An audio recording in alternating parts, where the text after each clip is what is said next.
Matheus Teixeira, o que está em jogo no julgamento de hoje, existe alguma possibilidade de delação premiada? Exatamente, o que está em jogo hoje é uma pressão para que Paulo Henrique Costa faça a delação premiada, o mesmo fenômeno que a gente viu em relação a Daniel Vorcaro. Ainda tinha uma incerteza sobre a delação de Daniel Vorcaro, ele foi preso novamente pelo ministro André Mendonça e destravou o debate sobre a delação. Já foi assinado um primeiro termo de confidencialidade do que ele revelar, mas ainda não foi homologado, ainda não foi levado à frente de fato pela PF, pela PGR. Mas a negociação está em curso e a prisão preventiva dele foi fundamental para destravar esse ponto do processo. O mesmo pode acontecer com Paulo Henrique Costa. Interessante a gente explicar para quem nos assiste que o julgamento está 2-0. Está sendo julgado no plenário virtual, os ministros podem subir os seus votos nesse sistema. E o que aconteceu? O ministro Luiz Fux optou por não subir o voto, ele apenas declarou que acompanha o relator, ou seja, ele acompanhou integralmente o voto do ministro André Mendonça, respaldando, portanto, na íntegra a posição dele. No caso do julgamento de Daniel Vorcaro foi parecido. Fux acompanhou sem apresentar voto, Cássio acompanhou sem apresentar voto e Gilmar Mendes acompanhou, mas apresentou um voto com diversas ressalvas, acompanhando a prisão, a manutenção da prisão de Daniel Vorcaro, mas fez uma série de ressalvas jurídicas sobre o que ele entende ser pertinente no caso de decretação de prisão preventiva. O fenômeno pode se repetir agora.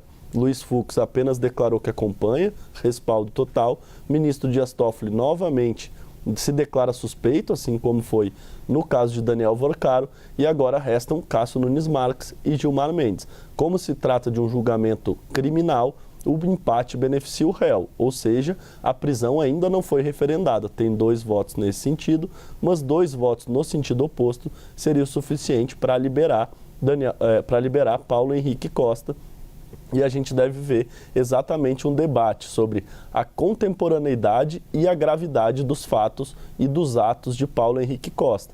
A Constituição prevê que a prisão só pode ocorrer ao final do processo, ou seja, a investigação, a Procuradoria-Geral da República apresenta a denúncia, o Supremo ou a Justiça no geral decide se aceita a denúncia e ali abre uma ação penal para aprofundar as investigações e ao final pede a condenação ou a absolvição. Depois de pedir a condenação, o Supremo ou o Judiciário entender que a pessoa de fato tem que ser condenada, ainda apresenta embargos e só ao final que há a prisão.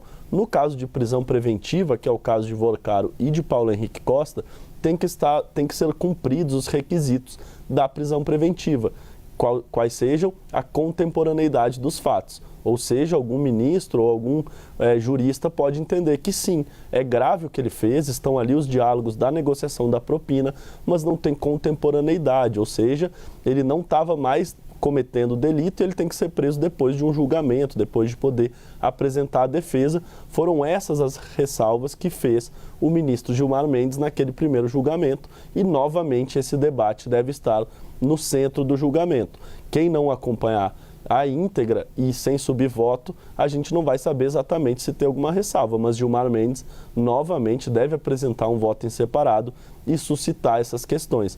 Vamos lembrar que Gilmar Mendes acompanhou a manutenção de prisão de Daniel Vorcaro, mas deu um voto muito duro, com muitas críticas a André Mendonça. E agora, novamente, deve estar em debate. A contemporaneidade, há risco para as investigações se eles tiverem liberdade, não poderia ter sido decretada medidas cautelares diversas da prisão, como proibição de sair do país, proibição de contato com outros investigados. É tudo isso que os ministros estão julgando, Uribe.